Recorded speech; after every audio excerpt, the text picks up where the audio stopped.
Lo último que habíamos visto en la clase anterior era más o menos cómo era la arquitectura de programación y debugging, ¿sí? Qué herramientas se usaban y cuáles eran los actores que intervenían en el proceso.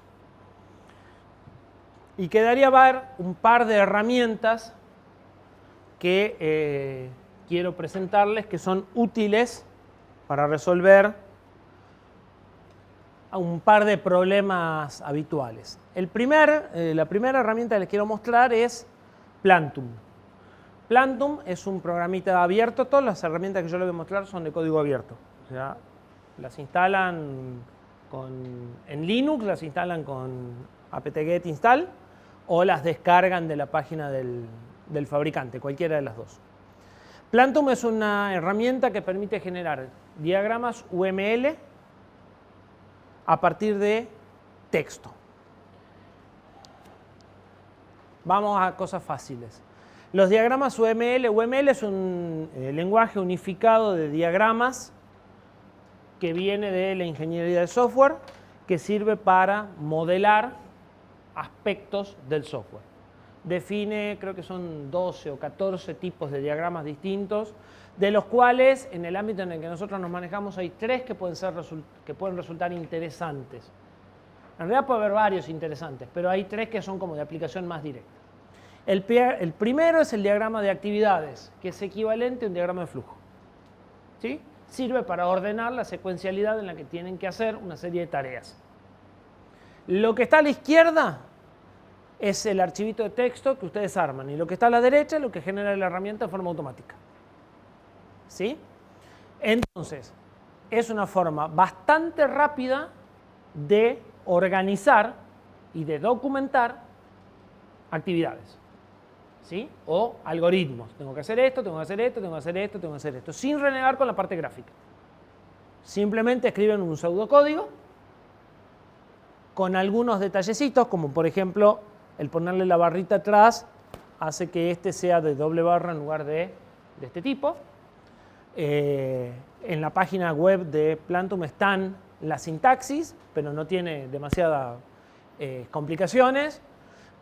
El if es el que arma la bifurcación. Lo que está entre paréntesis es la etiqueta de la rama. Acá, ¿sí? No, porque no es C. Esto es un lenguaje propio de Plantum.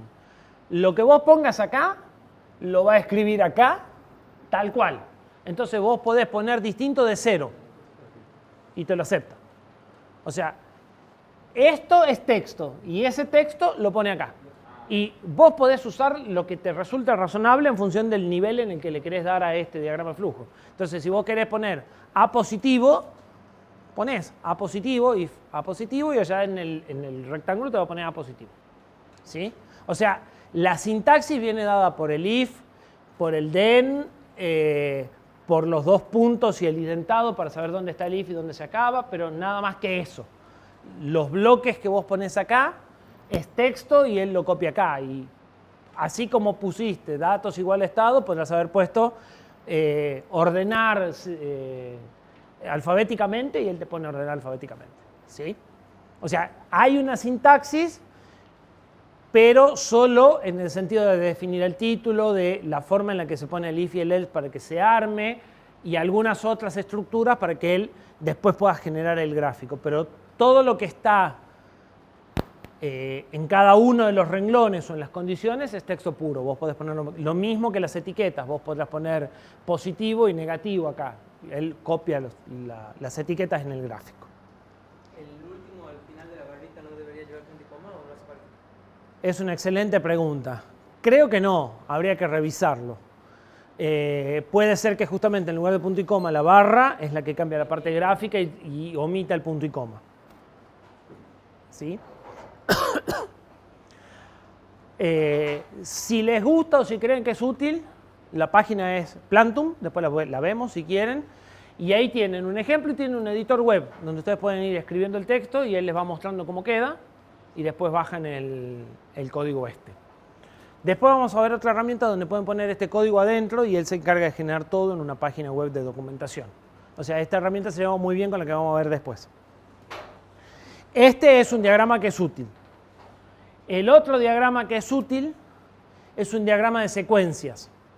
El diagrama de secuencias, les muestro cómo queda y después volvemos al código. El diagrama de secuencias tiene, se llaman andariveles, actores. Y básicamente lo que grafica es cómo se van pasando mensajes, eventos o llamadas a función de un actor a otro. Entonces, lo que yo estoy mostrando acá es cuando el usuario aprieta una tecla, un pedazo del software que se llama despachador detecta el pulsado de la tecla y manda un mensaje que se llama activación de sensor. Eso lo toma otro pedazo de software que se llama forzarse, llama a una función, llama a otra función, llama a otra función y termina devolviendo false. ¿Sí? Entonces, el encadenamiento en el que un módulo llama a otro módulo o un mensaje de red viaja a otro lado, ¿sí? Se puede ir representando en estos renglones y se va pasando el mensaje de uno a otro y cómo se van encadenando las secuencias de eventos.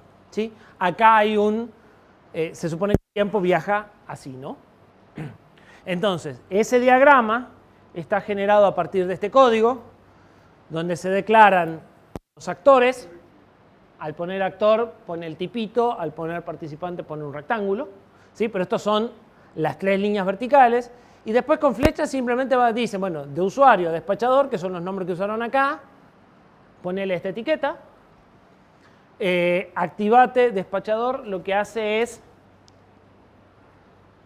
representar que el proceso se activa y como que queda latente, entonces deja de ser la línea punteada y pasa a estar como vivo.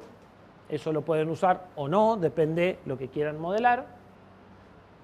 Ya me pasé.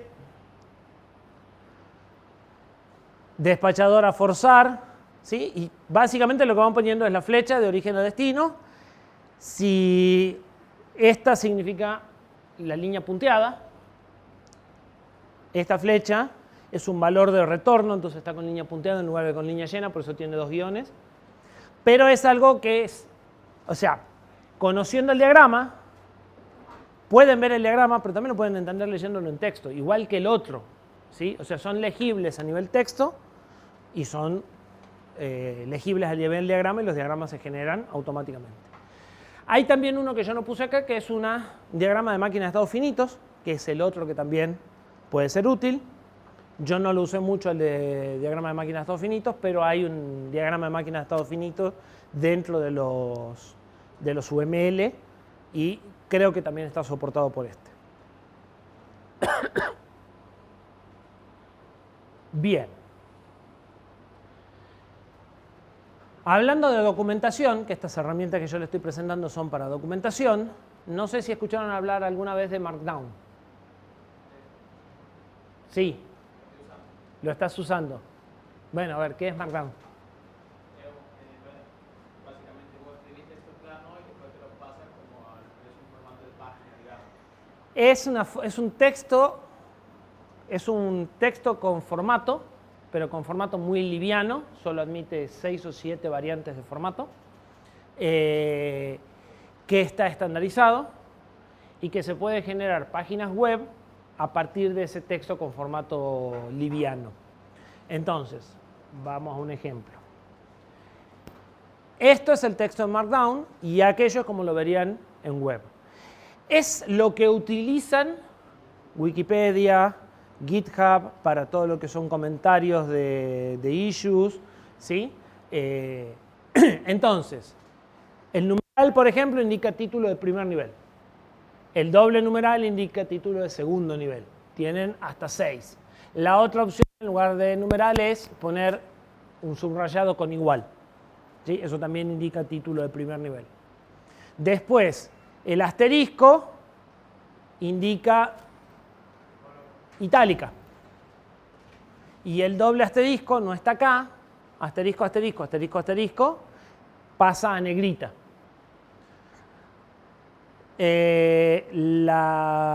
Los triple apóstrofes señalan un bloque de texto, un bloque de código, y el apóstrofe simple señala un bloque de texto, pero embebido, o sea, cuando aparece la palabra acá, con este mismo tipo de letra y como remarcada en un cuadrito, que se lo usa normalmente cuando uno dice utilizar el comando make y marca acá el comando para que quede claro que eso es un comando. Eso se hace con un solo apóstrofe. Y con 3 apóstrofes se genera un bloque completo de texto. Eso es todo el formato que tienen. O sea, tienen enumeración, tienen bullets con puntitos, negrita, itálica, título, código. Ya está. Es un texto que es perfectamente legible a nivel texto y que se puede formatear bastante bonito en HTML automáticamente. ¿Sí? Entonces, se utiliza mucho para escribir documentación. Como les digo, como decía acá, todo lo que es Wikipedia, GitHub, Reddit, todo eso utilizan texto Markdown y con eso ustedes pueden controlar el formato. ¿Sí? Dentro de las pocas opciones que hay. ¿Qué es la C que está ahí después de las triples? La C que está ahí le dice que esto es código C y depende del renderizador, este no, pero GitHub reconoce C y te marca con colores las palabras claves. O sea, entiende que esto es C y te marca sintaxis de C. Y si no lo entiende, bueno, marca todo como texto plano, digamos, pero no le molesta. ¿Sí? Este es el lenguaje en el que está escrito el bloque.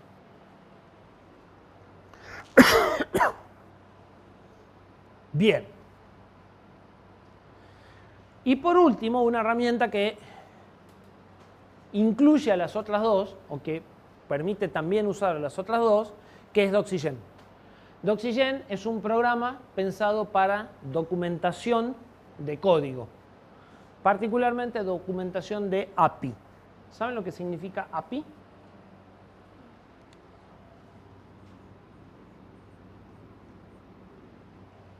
¿La escucharon nombrar por lo menos?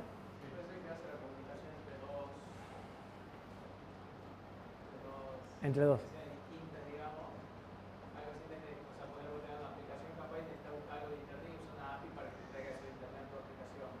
Sí, pero es más genérico y más simple que eso incluso. API es Application Program Interface, o sea, interfaz para programa de aplicación. Cuando ustedes usan una biblioteca, por ejemplo, una biblioteca de cálculo matemático, y les da una función para calcular el promedio, una función para calcular producto matrices, toda esa colección de funciones que le están dando es una API. O sea, las funciones que les brinda un módulo, un programa, un cualquier cosa, para que otro programa las use, ¿sí? Y a partir de eso genere resultados nuevos, eso es una API. ¿Sí? Entonces, un módulo C que tiene un H, lo que está en el H es el API. Es la interfaz con la que ustedes pueden trabajar con ese programa desde otro programa. Obviamente, si tenemos algo a través de Internet y se comunican, también tienen una API. Pero cualquier conjunto de funciones, donde yo te digo, voy a llamar a esta función con estos parámetros, esta función y estos parámetros, y vas a ir obteniendo estos resultados, y no me preocupo en cómo está hecho, sino simplemente te digo qué funciones y de qué forma las tenés que llamar para usarlas, eso es una API. Es una especificación de cómo haces vos para usar ese módulo que ya está desarrollado sin importarte cómo está desarrollado. Solamente lo usás desde otro programa como algo que ya está encapsulado. ¿Sí? Comunicarte a Internet con otro programa es un caso particular de API, pero hay API que son mucho más sencillas que eso.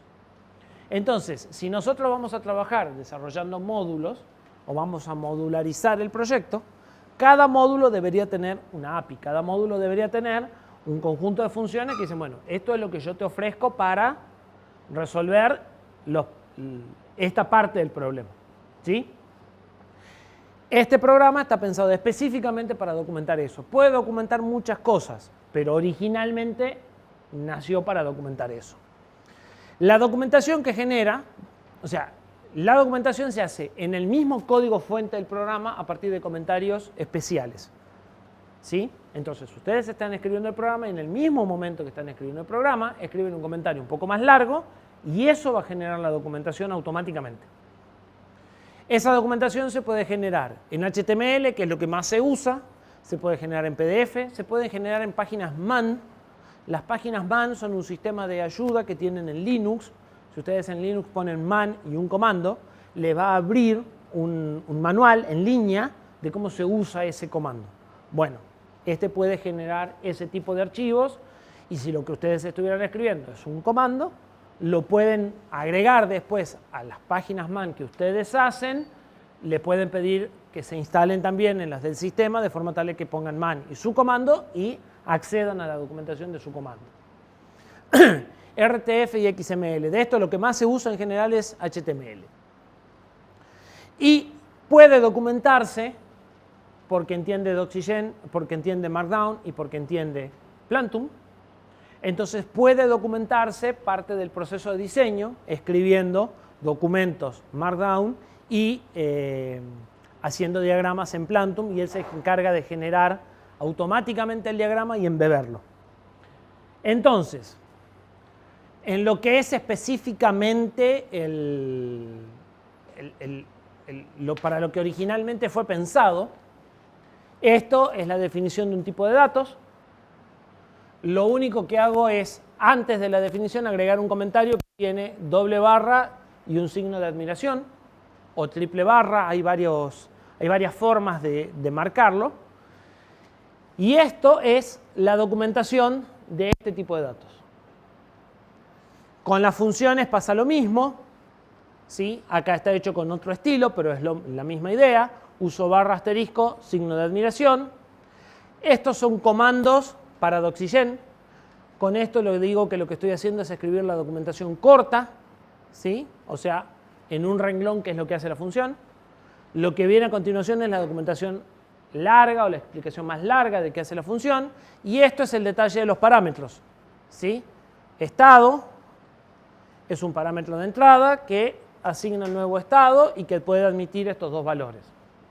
Doxygen entiende sintaxis C, es decir, entiende que esto tiene que ser igual a esto y que yo tengo que tener tantos parámetros como parámetros tenga puestos acá y que tengo que, si esto tiene un resultado, tengo que especificar el resultado y si no va a generar warning. Si lo que yo tengo documentado acá no es consistente con el prototipo que tengo abajo, me va a generar warning y me va a decir, mira que en el prototipo hay un parámetro que vos acá no lo pusiste o acá hay un parámetro que no está en el prototipo. ¿Sí? El resultado de eso es una página parecida a esta, donde tienen el índice de todas las funciones, de todos los módulos que hayan documentado y en particular esto es el pedacito que corresponde a la función de recién. ¿Sí? Este pedacito. Esto es la documentación corta, la documentación larga, la documentación de los parámetros y mantiene además las cabeceras y cuando hace clic los puede llevar a ver el lugar de la cabecera donde está definido, etc. ¿Sí? Dentro de la documentación, acá podrían poner diagramas y en este caso los diagramas Plantum aparecerían directamente acá. Por ejemplo,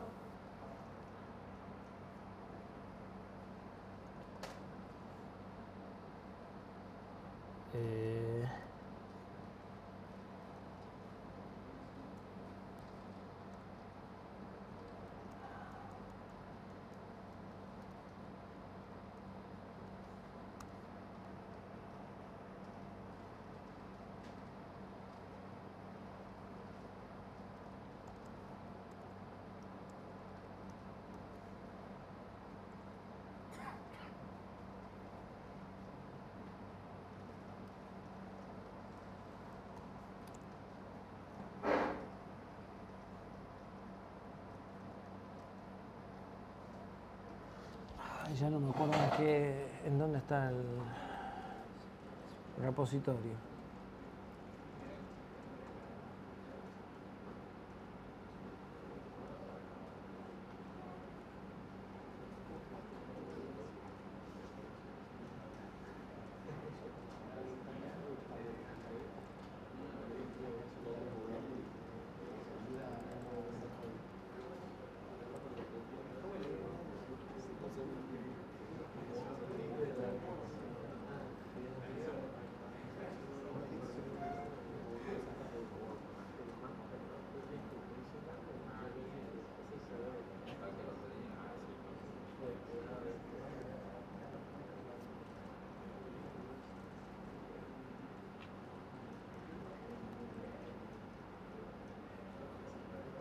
Bueno, lo perdí al proyecto ahora.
¿Dónde está?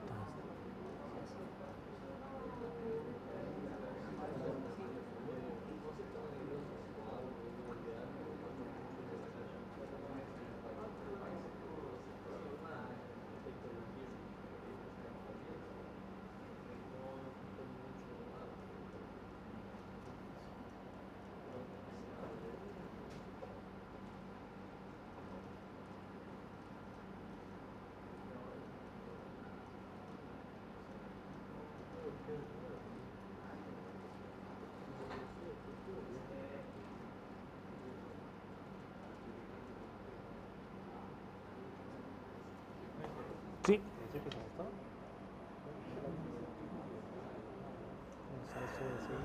No, pero no debería estar ahí.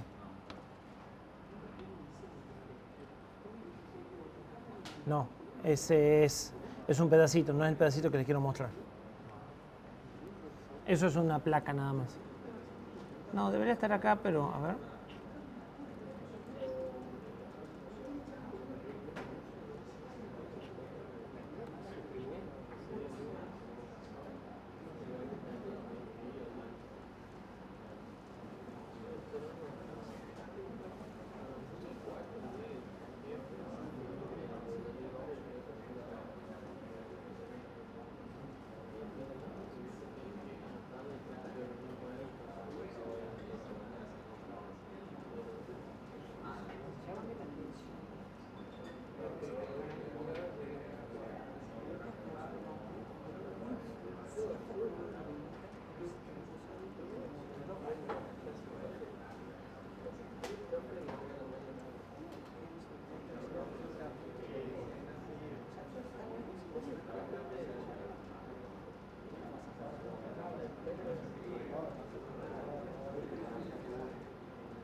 Este es el que les quería mostrar.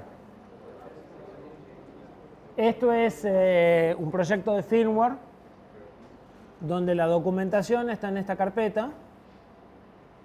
Estos son archivos UML, como el que vimos recién, diagrama de secuencia, y documentos Markdown. Y todo eso genera este sitio. Entonces, en este sitio están la documentación del proyecto, por ejemplo, todo lo que son abreviaturas, la especificación de requisitos, o sea, qué es lo que debería hacer el software,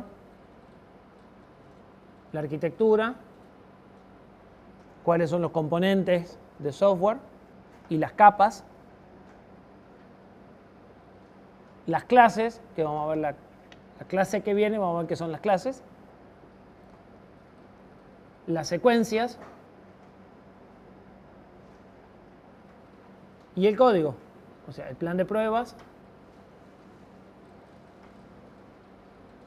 Y los módulos de software con las funciones de cada uno de los módulos y todas las librerías. Entonces está todo documentado junto con el código fuente, directamente.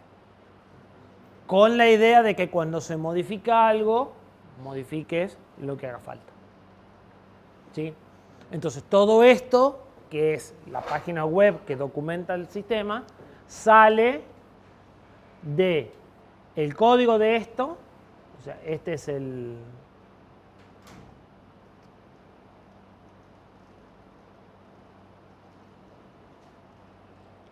esta es la estructura del proyecto. Sale del código que está guardado acá en componentes, del código que está en main, más lo que está en documentos. Acá hay documentos Markdown y diagramas, y acá ya está el código, y acá está el código que está también documentado con Doxygen. ¿Sí? Todo el proyecto que van a hacer lo deberían documentar de alguna manera. ¿Sí?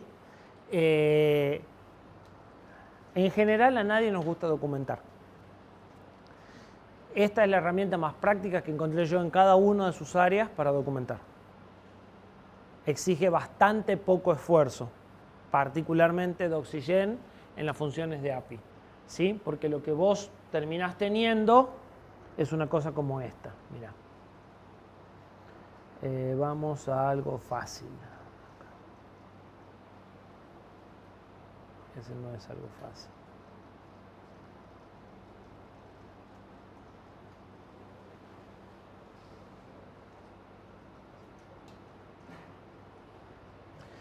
El resultado es esto.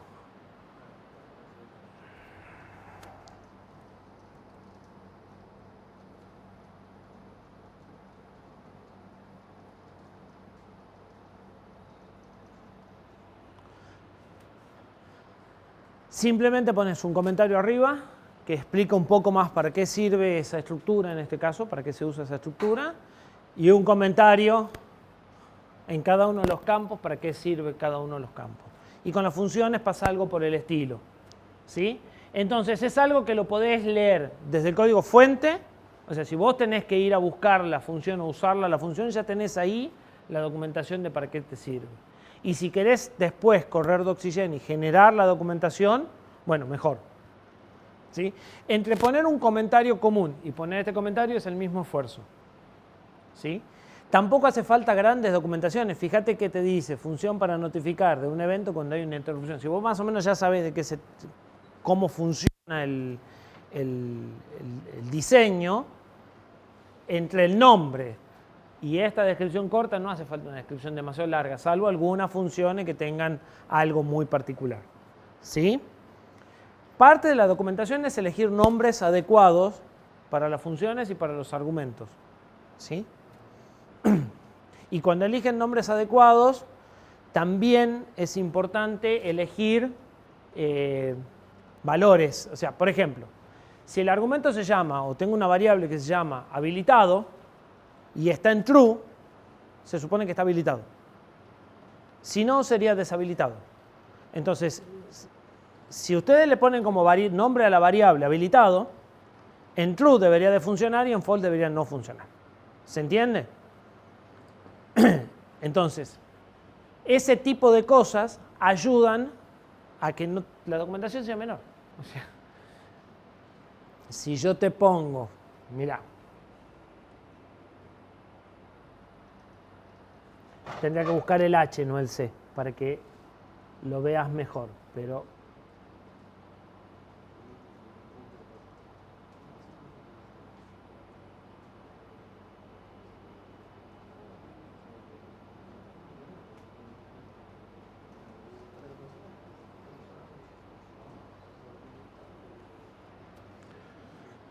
¿Cómo se usa esta función? ¿Cómo se usa esta función?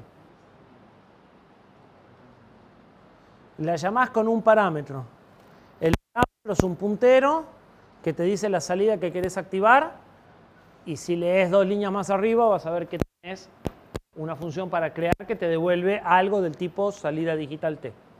Bueno, eso que te devolvió la crear, usas acá para aprender o usas en la otra para pagar. ¿Sí? Entonces, si el patrón de programación está bien pensado, los nombres están bien puestos, la documentación breve es más que suficiente. ¿Sí?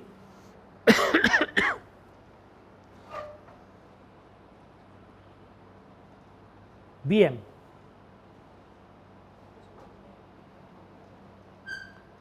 Si ustedes no tienen preguntas del TP1, yo entonces tengo para arrancar hoy el TP2. Así que vuelvo a repetir, ¿tienen preguntas del TP1?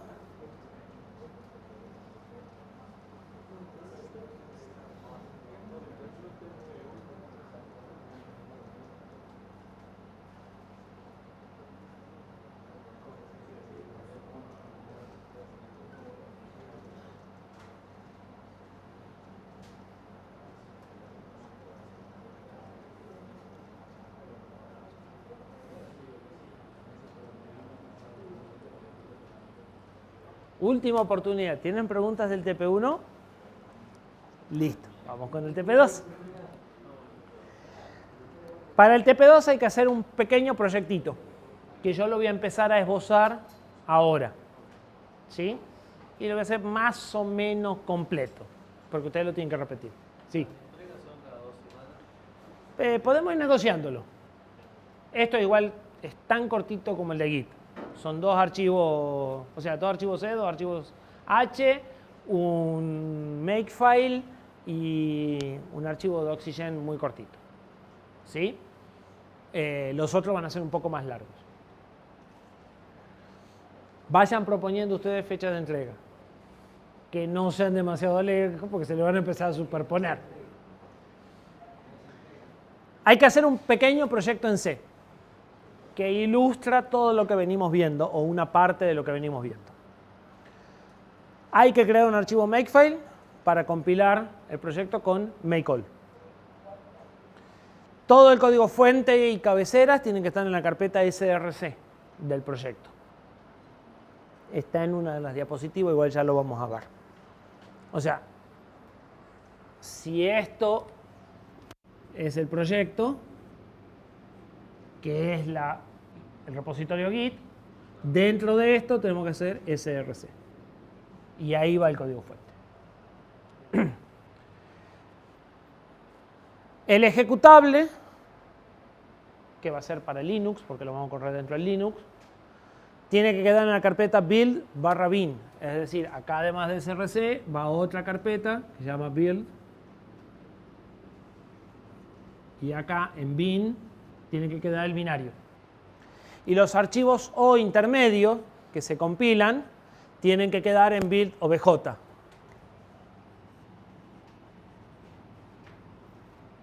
¿Sí? Acá los O, acá el binario. El programa principal va a estar compuesto por solo la función main y va a estar en el archivo main.c que va a estar acá.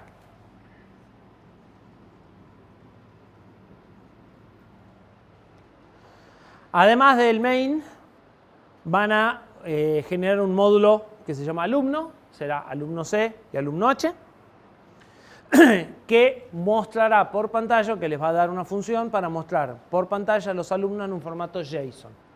El formato JSON es algo que se usa mucho en Internet, que es una llave, el nombre de un campo, entre comillas, 2 puntos, el valor del campo, coma, el nombre del campo, 2 puntos, el valor del campo, coma o llave para terminar. ¿Sí? El nombre del campo siempre va entre comillas. Por ejemplo, nombre.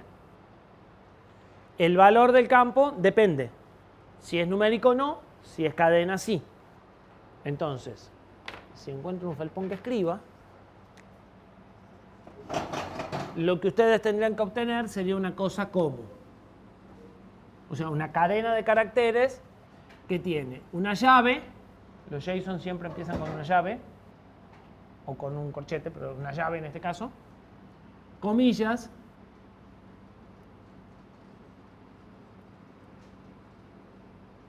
la palabra apellido, que es el nombre del campo, dos puntos, comillas,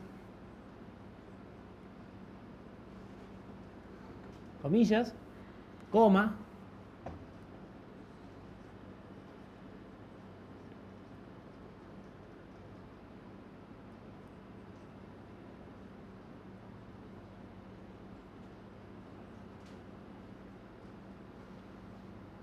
coma,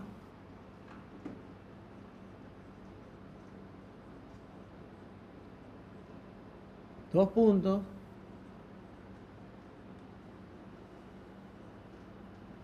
llave. Una cadena de texto que tiene todo eso.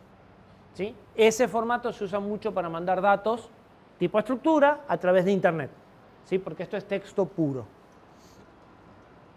A ese proceso de convertir datos en memoria en una cadena de texto y al revés se lo llama serializar y deserializar. ¿Sí? El bloque de datos se lo convierte en un flujo que se puede transmitir en forma serial, digamos, y inversa. ¿Sí? Entonces, lo que vamos a hacer es un módulo que convierte una estructura que tiene esos tres datos en la cadena de texto. El módulo alumno define un tipo de datos, ¿sí? Que es una estructura donde se almacena la información del alumno a nivel programa, un struct. Define una función serializar que recibe un puntero a esa estructura, un puntero a una cadena de caracteres o un puntero a espacio de memoria donde puede generar la cadena y el espacio disponible en la cadena, ¿sí? Y esa función devuelve la longitud que usó de la cadena o -1 si la cadena le quedó corta. La cadena la pasa el main. O sea, el main hace la reserva de espacio para esto. Y llama a la función serializar con los datos del alumno y con el espacio donde tiene que poner los datos. Se puede haber quedado corta. ¿Sí? Entonces, si se quedó corta, la función le devuelve un -1 y dice, mira, la cadena que me pasaste no alcanzaba. Si pudo completarlo, le dice cuál es la longitud de la cadena que generó. ¿Se entiende? El módulo alumno, además de esa función serializar que es pública, tiene dos funciones privadas para serializar los campos de texto y numéricos, que las va a usar la otra función internamente. Hay que documentar el código con Doxygen y de forma tal de que con makedoc se genere la documentación en la carpeta builddoc. Acá hay otra carpeta más.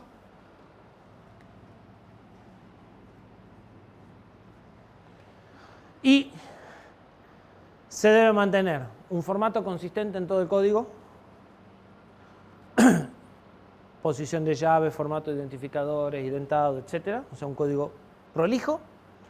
Y evitar repetición de código utilizando macros y archivos de cabecera adecuadamente. Al respecto, voy a hablar más adelante de vuelta, pero voy a adelantarme a algo. Hay convenciones sobre cómo escribir código en todos los lenguajes. En algunos lenguajes esas convenciones son obligatorias, en otros lenguajes son optativas. En el caso de C hay más de una convención de cómo escribir código, ¿sí? Yo particularmente sigo una convención que les recomiendo seguir la misma, pero pueden seguir la que quieran siempre que sean consistentes en lo que hacen, que es la recomendación del Laboratorio de Propulsión Jet de la NASA, ¿sí? Sobre cómo generar los identificadores. Tengo el documento, se los paso después si lo quieren hojear, pero básicamente el resumen es: las variables se escriben siempre con minúsculas y separadas por guiones bajos. Las funciones se escriben con camel case. Si se fijan, el código que les estuve mostrando recién sigue esa documentación, ese formato. ¿Sí? Ese no lo sigue, este lo sigue. Esto es camel case. La primera en mayúscula de cada palabra. Entonces, las funciones van en camel case, las variables van en minúscula y separadas por guiones bajos. ¿Sí? Y yo particularmente además, cuando defino tipos de datos, le agrego el guión bajo T, como el uint8t, para saber que son tipos de datos. Y el guión bajo S para saber que son estructuras. ¿Sí? Normalmente los guión bajo T son punteros. ¿Sí? Hay quien usa guión bajo P, guión bajo PTR, para dejar claro que es un puntero. ¿Sí? Bien. Y después está el tema de la indentación. Normalmente se usan 3 o 4 espacios de indentador. Usar más no es recomendable porque enseguida se van demasiado a la derecha, aunque GNU, por ejemplo, utiliza 8 tabuladores en cada nivel de indentación a propósito, para que no puedan anidar más de 3 if y tengan que generar funciones. ¿Sí? El nivel de indentado, ese que se va metiendo hacia adentro, se llama complejidad ciclomática. Es una medida del código y es mala. O sea, cuanto más indentado está el código, peor es. El código debería tener poca complejidad. Cada vez que pasa por un for o por un if, se aumenta la complejidad. A la larga, cuanto más indentado el código está, más difícil de entender es. ¿Sí? Entonces, si el código está muy indentado, lo que deberían de hacer es generar funciones auxiliares y dividir parte del problema en pedazos más chicos que tienen menos nivel de indentación, en definitiva. Para forzarlos a hacer eso, GNU utiliza 8 tabuladores en cada una, cuestión de que en cuanto se indentaron 3 niveles ya no pueden seguir leyendo. ¿Sí? Pero normalmente se usan 3 o 4. ¿Dudas? ¿Cómo? El formato no, la recomendación de estándar. La documentación de estándar es esta. Es gratuita, así que se las puedo subir sin problemas de licencia. Facultad. Debería estar aquí.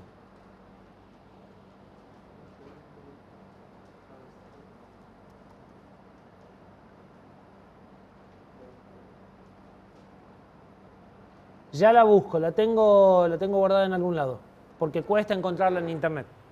Es la recomendación de formato de código del Laboratorio de Propulsión Jet de la NASA del año 78, 76, una cosa así, pero que sigue vigente. Para desarrollos en C, obviamente. Para desarrollo en otro lenguaje hay otro guideline. Bueno, hacemos una pausa y empiezo yo a bosquejar el proyecto de lo que tenemos que hacer.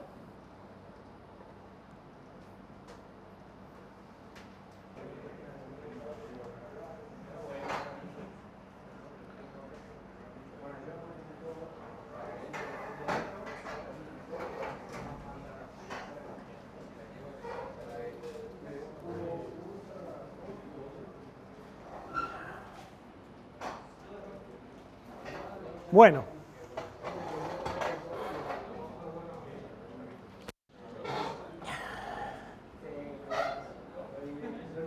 Repaso rápido. Eso es lo que tenemos que hacer. ¿Por dónde empezamos? Hacer puntos en main C y los alumnos en la estructura de carpeta. Base del repositorio. porque si se fijan, yo no leí, no enuncié, pero todos los enunciados van a empezar igual. Debe crear un repositorio con acceso público que tenga el código fuente del proyecto C con. Lo podemos crear en la carpeta de GitHub y clonarlo, o lo podemos crear local y hacer un push después. ¿Cuál quieren? Push después, local.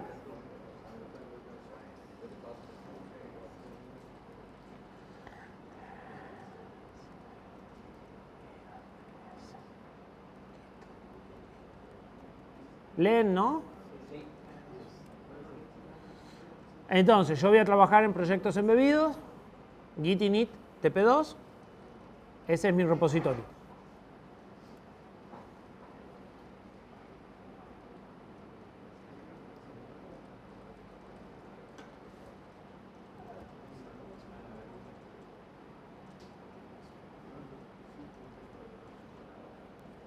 Bien, ¿con qué seguimos?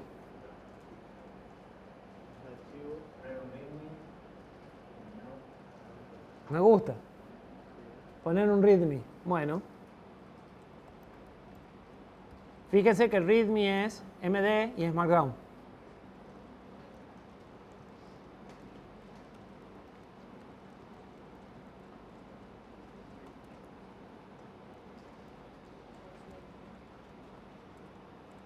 Acá debería de explicar cómo se compila y quién es el autor, por lo menos.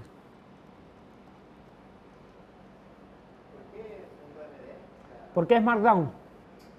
Es la extensión para Markdown. Una de las extensiones popularizadas para archivos Markdown.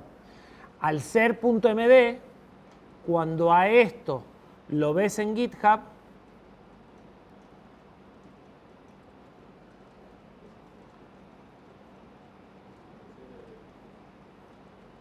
no tiene archivo MD este, pero este sí tiene archivo MD. Lo ves así.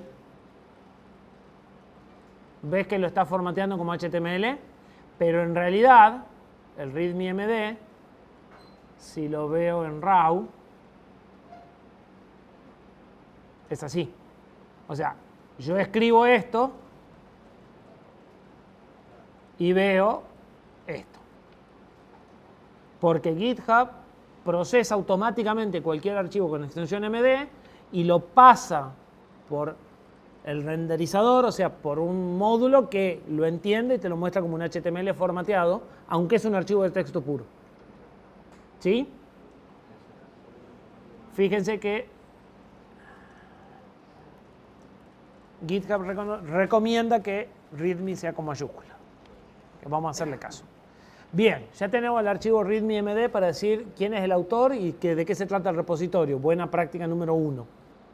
¿Con qué seguimos?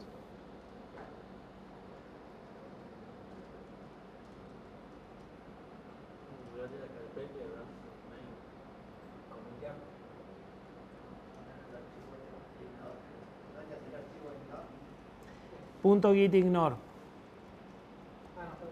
Es una de las primeras cosas que deberían de hacer. Si no quieren tener que andar después borrando archivos al momento de comitear.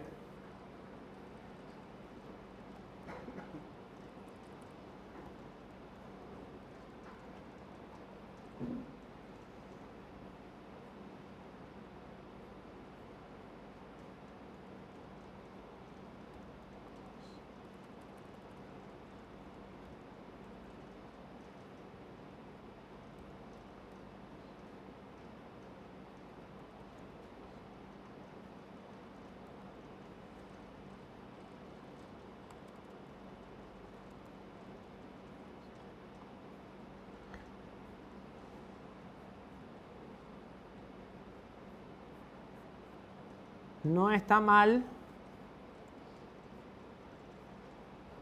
usar lo que alguien ya hizo, bien hecho. ¿Sí? ¿Qué es lo que hice? Le dije qué cosas son las que estoy usando para generar el gitignore. Los 3 sistemas operativos, código C y Visual Studio Code, que es la herramienta con la que voy a trabajar. ¿Sí? Y él genera todo el patrón, más o menos explicando qué cosas ¿Por qué está ignorando cada una de las cosas? Esa página, gitignore.io. Es de TopTal. Si ponen gitignore template, la primera es de GitHub, la segunda es la que yo usé. Cualquiera de las dos son válidas. ¿Sí? Si no, arman uno a medida, pero yo suelo arrancar porque ahí hay cosas del sistema operativo que a veces se olvidan de poner. Entonces, como punto de partida suelo usar eso. Bien, ¿con qué sigo?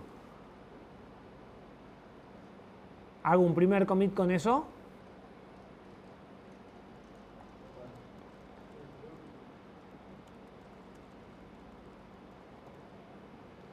Hagamos un primer commit con eso.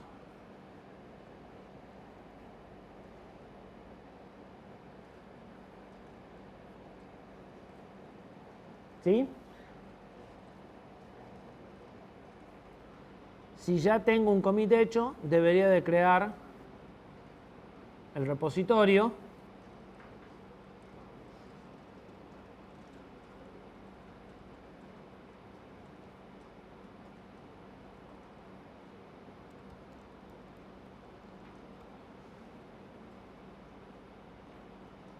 Lo voy a dejar público, no voy a poner nada porque ya lo creé yo. Y debería seguir estos pasos.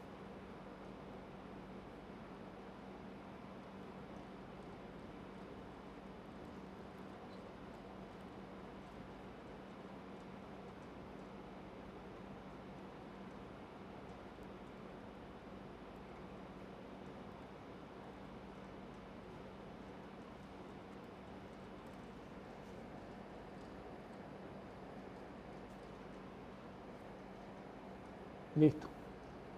Ya está el repositorio en el servidor, está el repositorio local, está mandando el primer commit. ¿Cómo seguimos?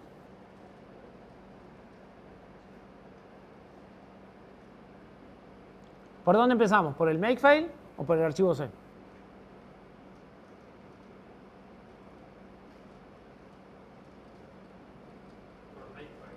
Por el makefile.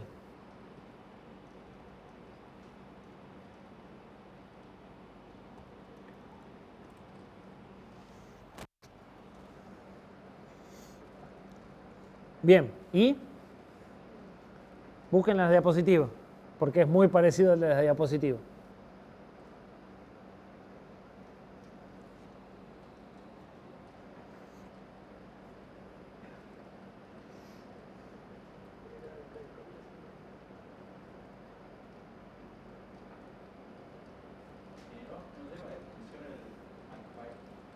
¿Cómo?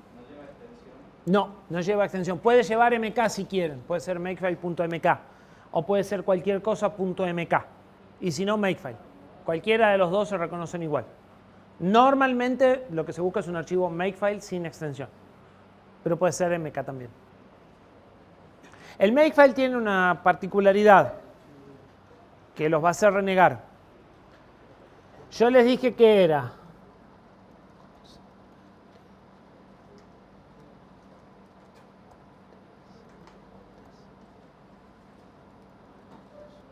Si se acuerdan, la estructura era consecuente, dos puntos, antecedente y abajo los comandos. Los comandos van con un tabulador. Y acá, en este caso, por ejemplo, sí puso un tabulador. Creo que se llega a ver que hay una flechita acá y que yo cuando moví y elegí de una sola vez los cuatro. Eso es porque es un tabulador. Si ponen 4 espacios le va a dar error. La indicación de que estos es un comando es que empiece con un tabulador y no con espacios. ¿Sí? Entonces, si le dice error de formato es porque ahí hay un espacio en lugar de un tabulador. ¿Cómo? Claro, pero igual todas tienen antecedente, consecuente y reglas. Lo otro, lo que tenés son variables para hacerlo más fácil de mantener. ¿Sí? Los tabuladores van en lo que está identado justamente, que son los comandos que se ejecutan para ir del antecedente al consecuente. ¿Sí? Bueno, entonces, a ver, dictame cómo era ese que estaba con variables. Era src, bajo src dir, eso es el nombre de una variable. ¿Sí? Totalmente arbitrario. Es el directorio de código fuente. era igual a punto barra. Bueno, eso es en realidad el directorio donde está el código fuente. ¿Dónde tenemos que poner nosotros el código fuente? src. Exactamente. ¿Sí? No, así. Pero object obj dir igual a punto era win en tu caso. y nosotros No teníamos opción.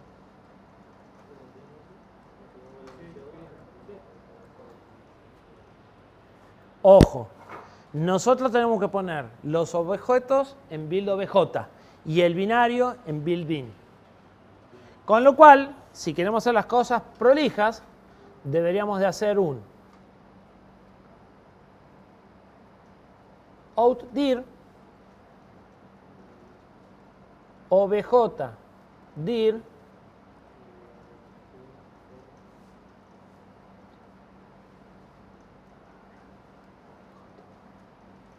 ¿sí? Lo que estoy diciéndole es que en esta variable use a esta variable.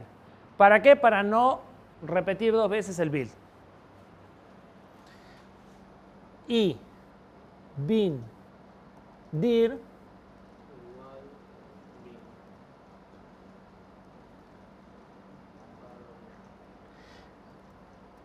esto también lo podrá poner directamente como cadenas de texto en las reglas, ¿no? Pero es un tema de prolijidad ponerlo acá y si ustedes después quieren adaptar carpetas, tocan acá y la parte de abajo quedan dando y saben que no rompen nada. ¿Sí? Y saben que todos los binarios van dentro de build, por ejemplo. ¿Sí? Que es algo que tenemos que agregar en nuestro git ignore.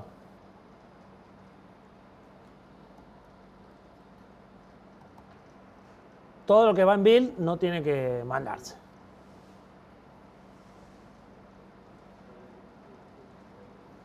Bien, ¿cómo sigue? Después seguía src files y usábamos la función withcard src files, ¿qué tiene? del directorio. Tenía los archivos C. La lista de archivos que hay que compilar. ¿Sí? srcdir tiene el nombre de la carpeta donde tiene que buscar. Y src files tiene la lista de todos los archivos que hay que compilar, que son los archivos C que están en la carpeta srcdir. ¿Sí? Para eso hago dictame que no me acuerdo de memoria de sintaxis. Era un signo de pesos. Pesos. Entre paréntesis, srcdir, o sea, ¿dónde busco? Barra, barra, asterisco, punto C, sí, y ahí terminaba.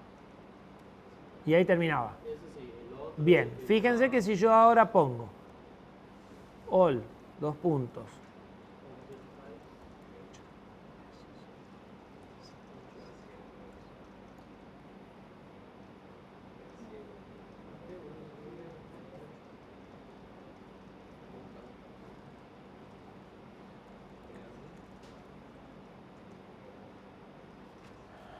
por lo pronto no da error, lo cual siempre es bueno. ¿Qué hice? Hice una regla que se llama all, que no depende de nada y simplemente me muestra el valor de la variable. ¿Sí? Para ver si voy bien encaminado. Como no existe la carpeta src, no me va a mostrar nada. Si yo ahora creo la carpeta src y dentro de esa carpeta creo un archivo, ahora me muestra el primer archivo. ¿Sí? Esto que está guardado en esta variable. Y si creo el segundo archivo,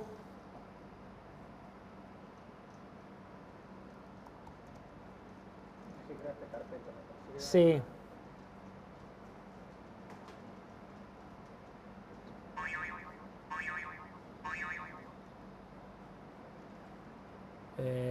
esto acá.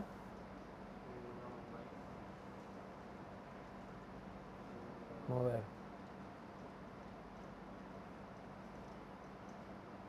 Eliminar.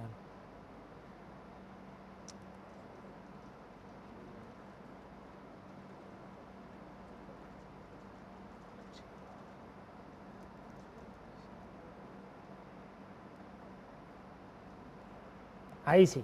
En la carpeta src tengo dos archivos C. Si ahora ejecuto el make, lo que tengo son los dos archivos C. ¿Sí? Eso es lo que tengo que compilar.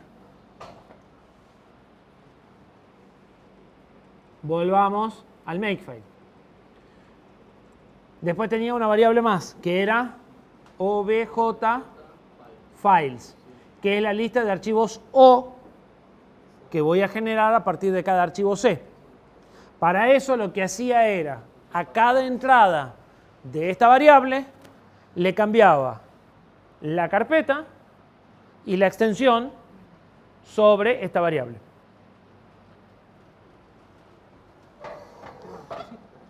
Sí. Sí, está grabando, ¿ves? 1.33, 1.34, está grabando.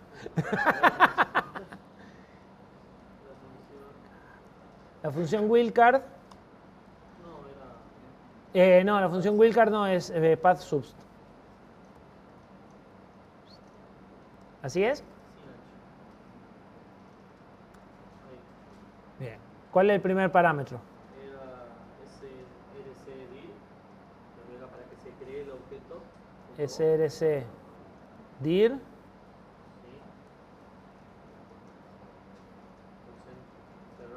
Barra %.c. No, porcentual antes de la barra. El porcentual barra .c. Va con barra. Porque fíjate que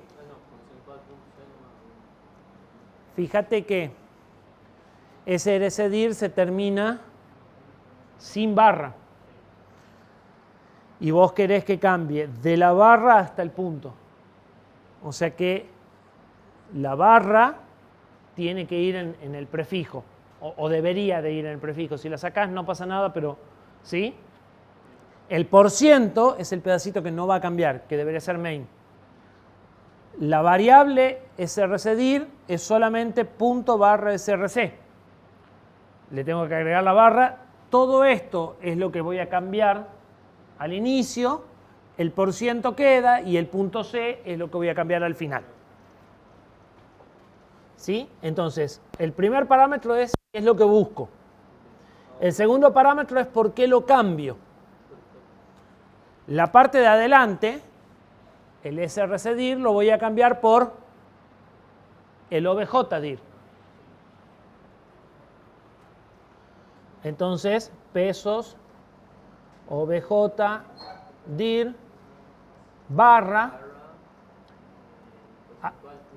porcentual. ¿En los dos va porcentual? Bien. Y el último parámetro es la lista de valores que voy a procesar, que es srcfiles.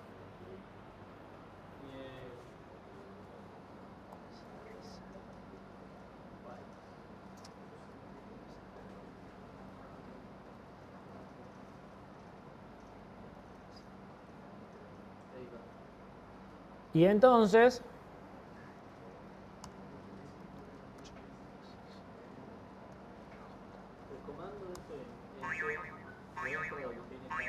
¿cómo? Hecho es para mostrar, es claro, es como el print, pero en el shell de Linux es echo. Entonces, src alumno C se transformó en build obj alumno O. ¿Sí? Esta variable, esta tiene la lista de código fuentes, esta tiene la lista de archivos objeto. Y ahora tengo que definir una regla para decirle cómo paso de esto a esto.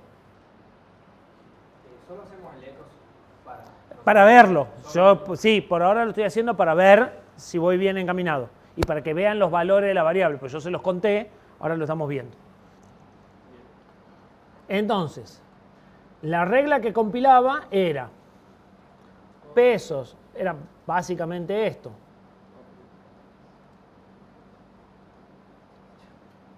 Para obtener esto, necesito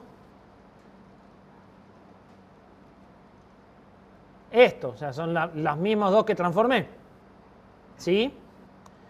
Y para compilarlo uso GCC y pasame los parámetros, que no me acuerdo. ¿Sería el signo de peso? Sí. OBJ files. A ver. No, porque la que estoy escribiendo es esta de abajo. Ah, Es menos C, claro, es menos C. Menos C. Menos C es que voy a compilar. Este simbolito es el nombre del archivo original. Y menos O es donde lo voy a dejar. Y pesos arroba es el nombre del archivo de destino. Y entonces vamos a agregar acá. Bueno, pero lo vamos a ver ahí, así que no hay problema. Y entonces, para compilar, para hacer all, en realidad necesito OBJ file completo. ¿Sí? Todavía no voy a poner el comando. Fíjense que ahora cuando yo haga all, como necesito OBJ files, va con esta regla a compilar cada uno de los C para obtener los O y recién va a ejecutar el AL. ¿Sí?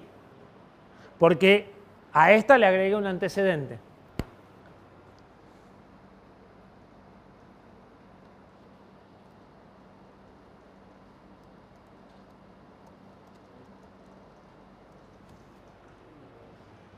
Me dice que no puede crear la carpeta build OBJ.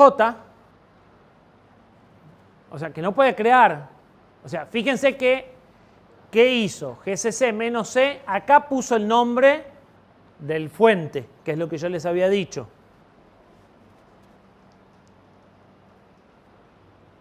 Este simbolito es el nombre del archivo del que parto. Entonces, primero lo está ejecutando para alumno.c. Y este simbolito es el nombre del destino, build obj alumno.o. Pero, como no puede crear la carpeta build obj, se queja porque no tiene dónde guardarlo. Para eso tengo que crear la carpeta build obj. Lo puedo hacer de varias formas. Forma número 1.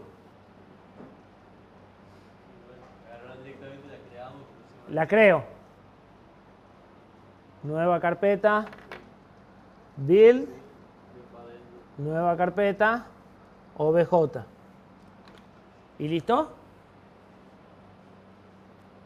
¿Qué le va a pasar a su compañero cuando clone el repositorio y quiera compilar? La carpeta no existe. Si hago eso, ¿qué tengo que hacer?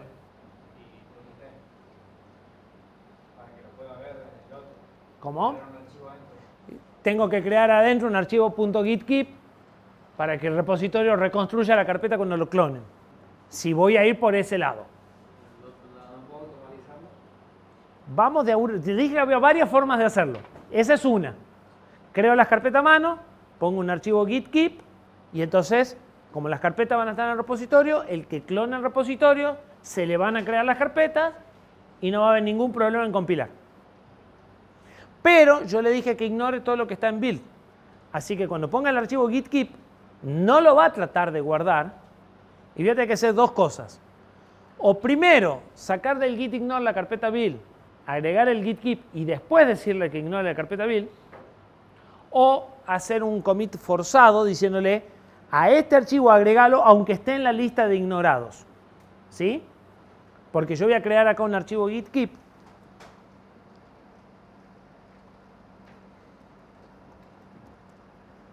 Y cuando vengo acá, El archivo git keep no está. Y no está porque yo acá puse que ignore todo build. Entonces, o saco esto, agrego este y después le pongo que ignore todo lo que está en build, o puedo hacer un git add -f y decirle agregalo aunque esté en la lista de ignorados. ¿Sí? Pero esa es una contra de la lista de ignorados. Cuando quiero agregar algo que está en la lista de ignorados es un poco complicado. ¿Sí? ¿Cuál sería la otra opción? Esa es camino A.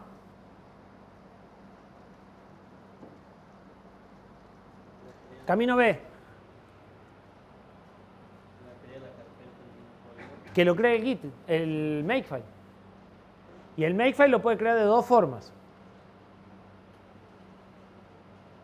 Y ahí no va a tener problema de que tiene que sincronizar. No, porque lo va a crear el make automáticamente cuando no le haga falta. O sea, vos vas a hacer make y en lugar de decirte no encontrar la carpeta, lo va a crear la carpeta. Y ya sea a mí o a cualquiera que va a hacer. Exactamente. El Makefile lo puede hacer de dos formas.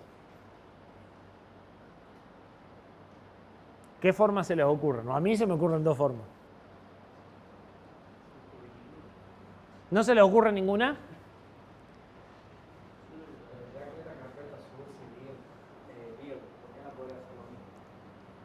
No, la carpeta build tampoco la voy a crear. Source sí la voy a crear porque esta es mi código. Yo creé la carpeta y creé dos archivos, ¿sí? Pero source sí la quiero crear porque tiene mi código. La carpeta build, ¿para qué la quiero? En el repositorio. Puedo crear la carpeta, puedo crear el Git, no está mal. Pero en realidad es que tengo una carpeta vacía guardada en el repo. Vas a ver que es más o menos el mismo esfuerzo hacerlo así que hacerlo en el make. Podés usar cualquiera de las dos, ¿sí? Pero yo te diría que yo prefiero hacerlo en el make y que él cree las carpetas que le haga falta. O sea, ¿te hace falta la carpeta obj.dir? Bueno, créala. ¿Cómo la podemos crear? Todavía no terminaron de entender la idea de antecedentes y consecuentes de make. ¿Qué necesito para crear el archivo obj? El C y ¿qué más? La carpeta de destino. Es un antecedente, es algo que necesito. Yo le podría decir, para crear esto, necesitas primero crear la carpeta build obj y después un código C que compiles.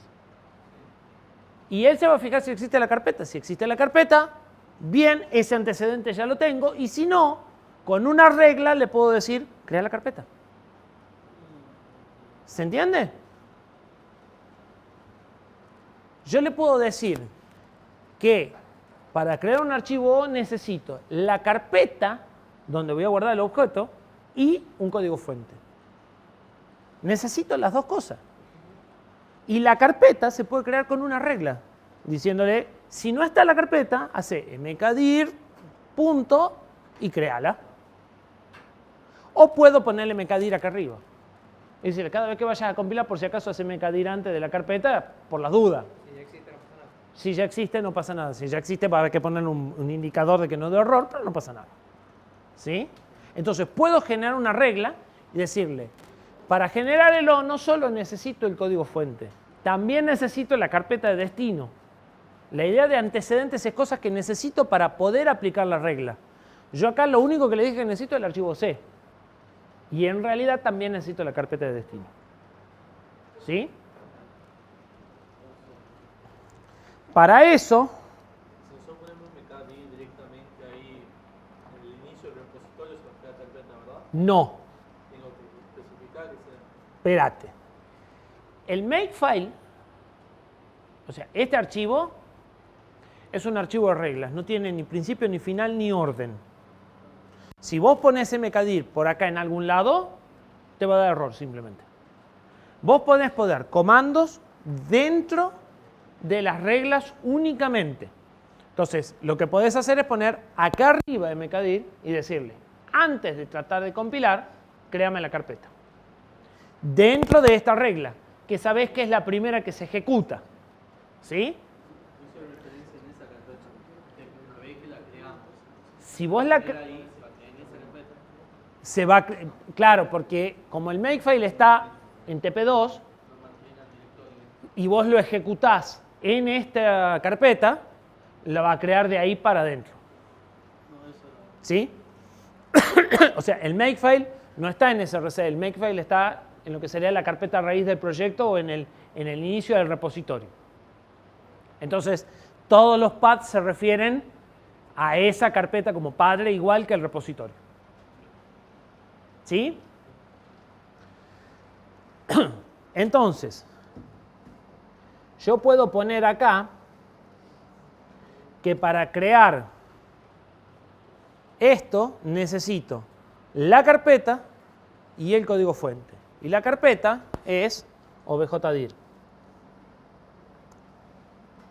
Y que para crear objddir no necesito nada y se hace con mkdir. En realidad puedo hacer eso o le puedo decir que acá, para crear objddir, necesito outdir, que es el padre.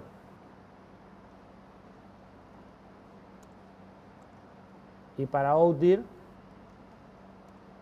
no necesito nada.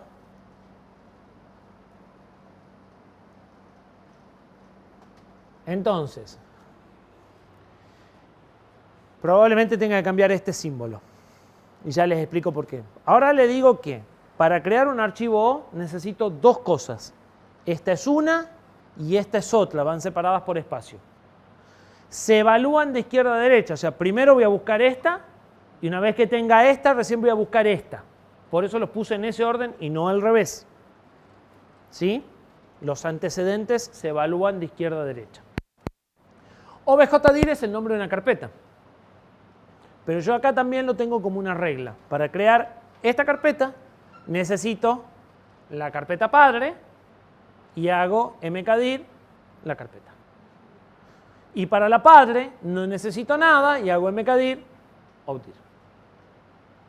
Entonces, si yo ahora, si no me equivoqué, me puedo haber equivocado, hago make de vuelta,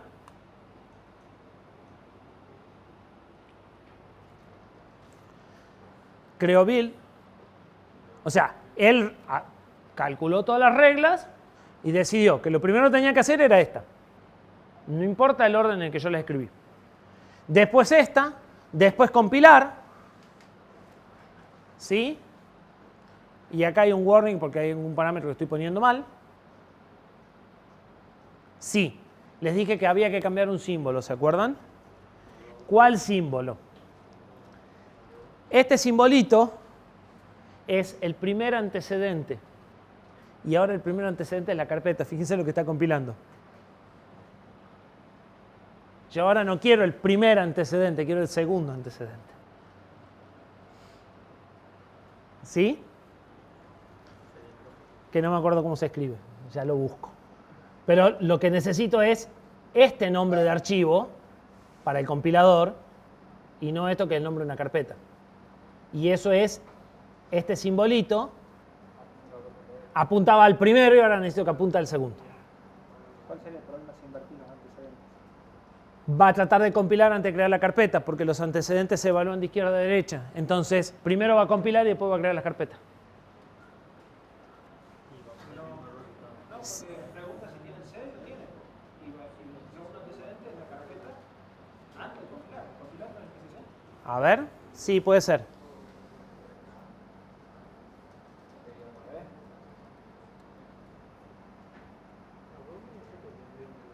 Sí, pues necesita todos los antecedentes completos. Claro, si no, no va a pasar. Sí, ahí está. Sí se pueden invertir los antecedentes porque necesita todos los antecedentes completos. Entonces no importa, como el C lo tiene razón Luis. Va a tratar de construir la carpeta y recién va a compilar. Y ahora sí, como este es el primer antecedente, compila bien. Y ya tengo todos los archivos O. Ya solo falta linkear. ¿Sí? Que va acá. Dentro de build tendría que estar los archivos en la carpeta. Claro, acá dentro de build. no se OBJ, suben al repositorio, están los dos archivos. están en grisecito. Y por están la- en grisecito porque están en la parte de ignore. Y si vuelvo con el main call, el MK10 ya no lo hace, ¿no? No hace nada. Tampoco compila, porque los archivos C no cambiaron. O sea, fíjate que lo único que está haciendo es los ecos de acá al final, nada más. Y si vos venís acá y tocas el alumno C, solo compiló el alumno C. Porque lleva el tracking de cuando se alteró el archivo y con eso sabe qué es lo que tiene que recompilar. ¿Sí?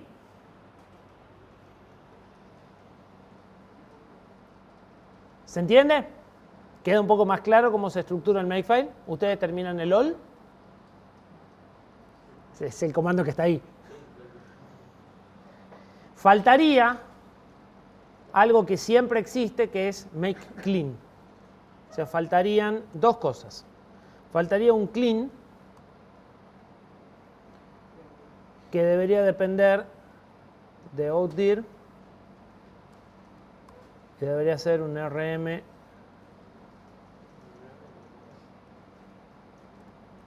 de forma tal que ustedes pongan make clean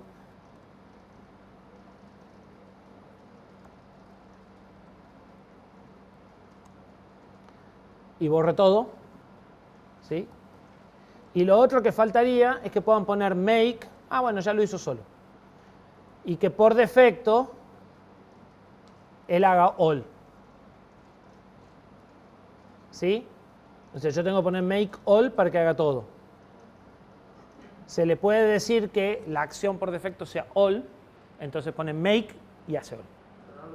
No, hizo la primera regla. Hizo esta. Ejecuta la primera regla. Para eso...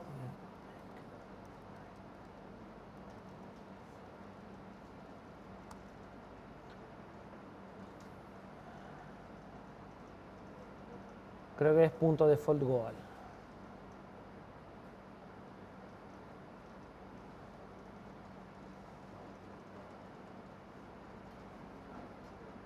No. Make file.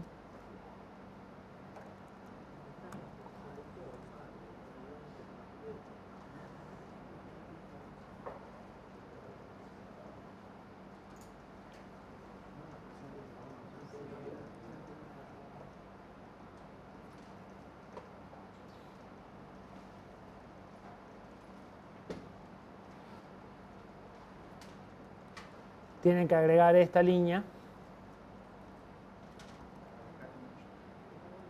Default goal y cuál es la regla que quieren ejecutar. Entonces, make clean. Y ahí hace all. ¿Sí? Para que sea más corto. ¿Dudas del makefile? No hay mucho más que eso. ¿Sí? O sea, se puede enredar mucho porque tiene muchas reglas, porque tiene muchas carpetas, pero no es más que eso. Dejamos el código para la próxima. Esos son los dos problemas que dice ahí, problemas 2. ¿A dónde? Dicen 2 ahí después de problemas en el terminal. En verde. En verde. Eso es Visual Studio que no encuentra cosas. Problema de eso. Mirá dónde está el problema.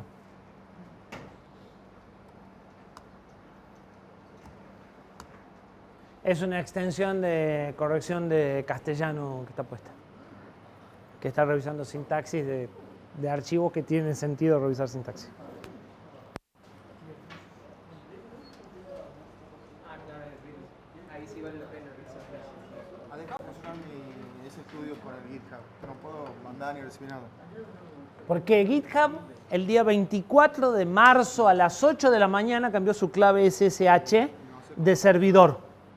¿Se acuerdan que les dije que le iba a autorizar? Bueno, si lo hicieron antes del viernes, hay que arreglarlo. ¿Cómo?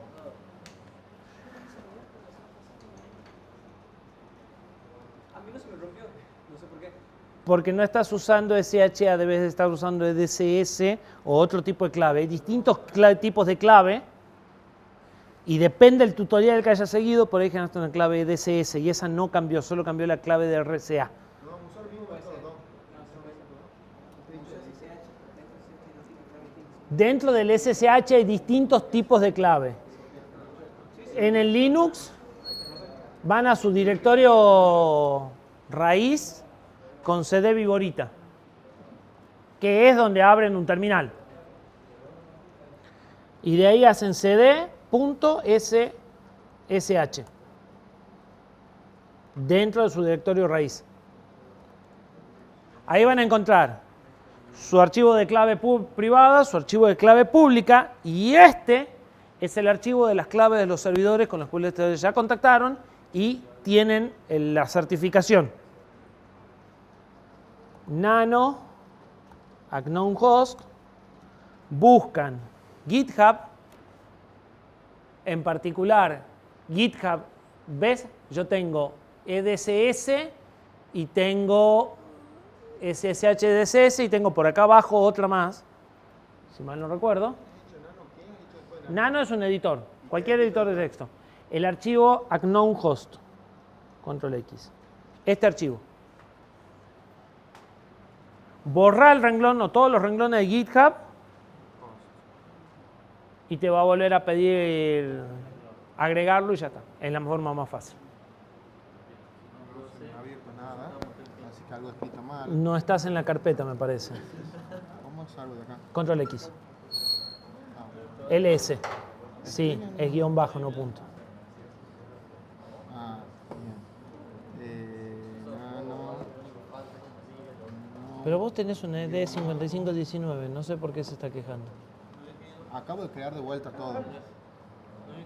Claro, pero en la unknown seguís teniendo una clave inválida. Tab, tab, tab. ¿Y ahora? Es que ya tenés algo mal escrito. Ahí, tab. Tab autocompleta.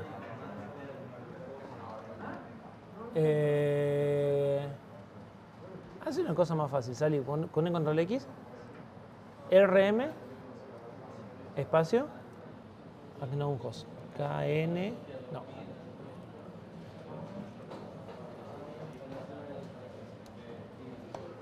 Y ahora trata de hacer un git push. ¿Dónde? ¿Cómo? Andate a la carpeta donde tenías eso. CD 2 puntos, CD3, supongo. CDTP2. Es que yo estoy tratando de copiar de allá para acá. ¿Qué es de allá para acá? ¿Estás tratando de clonarlo? Sí. Yo he tratado de clonarlo acá. Copia ahí entonces. Y venite. Tendría que ser problema para clonarlo.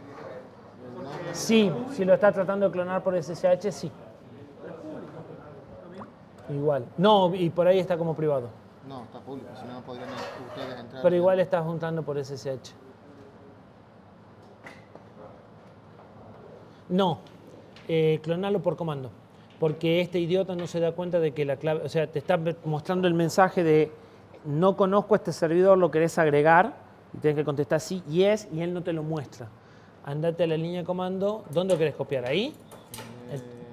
Tenés que estar en la carpeta padre, creo, para clonarlo, ¿no? Estoy en Claro. la carpeta padre. Bueno, digamos, git clone Git, no. y pega la URL que copiaste recién con control V o con pegar. No, pegaste la clave. ¿Qué ¿De clave? dónde ha salido la clave? No sé. No era esto, era de acá. Si no entra aquí, Ahí, ahí está, para clonarlo. copia ese. Copiar. No, pero está solo la URL, no está el comando. Ese. Sí, sí, sí, eso. Pega eso a continuación.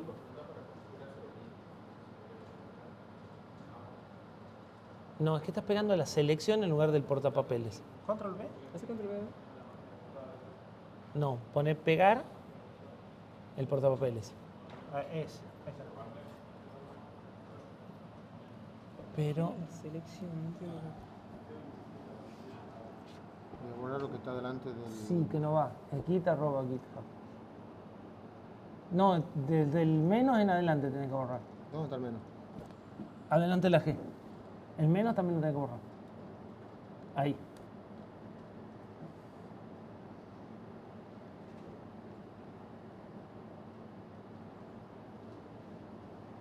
¿A qué red estás conectado? a la UNT. Métete a la hora.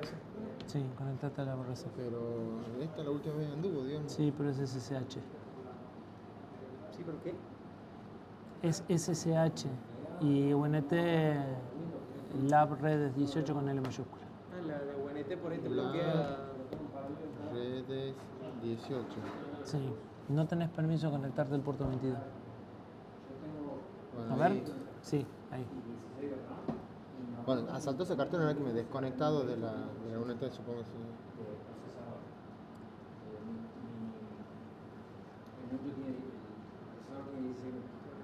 A ver, pruebo de vuelta. Sí, lo particionamos, lo dejamos si querés mezclado.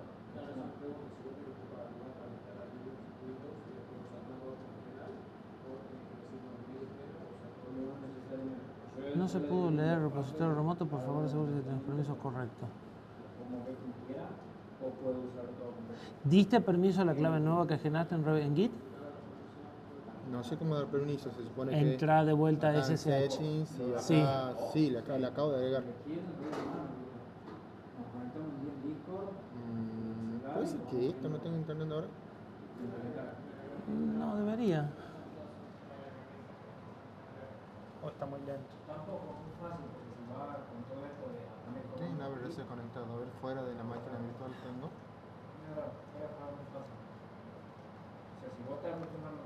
Afuera aparentemente tengo. Sí. Pero adentro no. Parece que no. Adentro no tengo. A ver. Buenas. Qué azul que está. ¿Viste? Entrás y quedás ¿Hace como cuánto así, no entras acá, Erika? No, sí, me sorprende Años. cada vez. Se ha venido, pero es como que vos entras. ¿Qué pasa? Que es como los colores. No tengo ganas de mandar a la mierda esto. Fuertes. ¿Cómo hago para mandarlo a la mierda? Es que hace un rato está así, ya me acostumbré. Ya te acostumbrado. Sí. Claro. La Es que primera yo vez no sí puede entro ser. muy seguido, entonces. Sí, la primera vez que entré contaban los mesones, entonces sí puede ser un impacto. Porque nosotros tenemos mesones blancos. Claro. Ahí tiene. Entonces era como Si más quieres, calmado. la copa. Pero me parece que queda lindo el azul, que es todo azul, fíjate acá, el escritorio, está todo con pose, digamos. A mí sí me gusta. Sí, es raro nomás. Sí. Es que está mandando, digamos. Sobre todo con el resto de las aulas de la universidad. Te juro que sí. Andaba en el laboratorio de la par como lo manejó. ¿Lo han pintado? ¿Qué color era que Están habían dicho? pintando. De azul. La parte roja y el azul. Ah, La parte de allá es roja, la parte de acá azul. Es raro. Estamos acostumbrados a. Dale, guarda, ponle el uno que se me ocurre decir. claro, sí. No, El espera. cemento, el azul ¿Por qué no han hecho deprimente. igual que esta? Si hacen todo uniforme. Preferencias, configuración.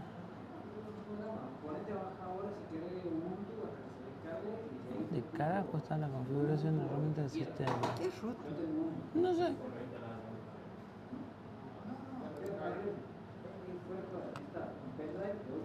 A mí me ha pasado que se me quedó sin internet en la máquina virtual, tuve que apagarla y volver a prender. No hubo otra opción. Si cambias el wifi a la host, Ah, se te ahí. desconecta la que Estaba viendo olvídate. el logo de- Y no levanta de nuevo. Si le cambias el wifi a la host, chao, olvídate. Reinicia la máquina virtual y manda.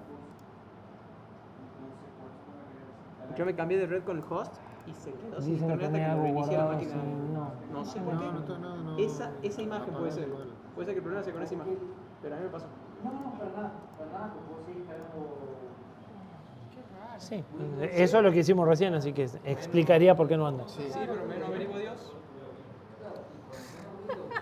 Sí, porque si lo tomo como señales, me quiere decir que tengo que dejar la materia.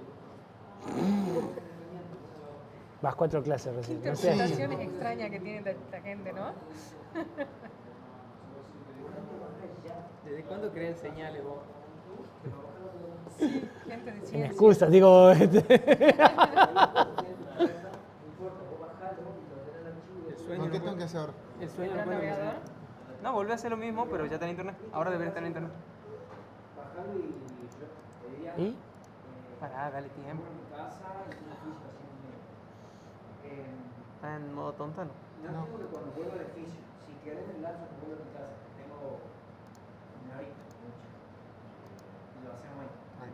Hay algo hecho. CDTP. ¿Cómo era? CD documentos primero, creo. No, TPs. estabas dando? ¿La de abogado? Eso es lo que te falta que te pregunte. Visual Studio no se da cuenta, te tiene que preguntar eso. Yes. ¿Verdad? Que lo haces una sola vez. Que es agregar la clave en el archivo de recién que acabamos de borrar, pero la clave nueva. Entonces, después ya sí lo podés hacer de Visual Studio, pero si se para preguntándote eso, Visual Studio no se da cuenta o no se daba cuenta y se queda en el limbo.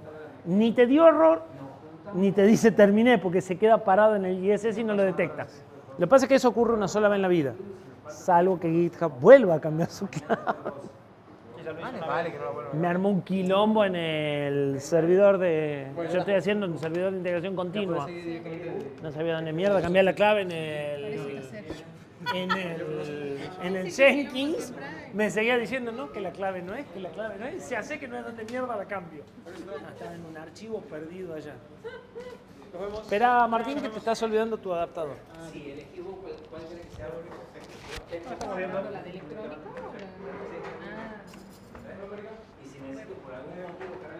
Thanks. Nos vemos el miércoles a las 2. Nos vemos el miércoles.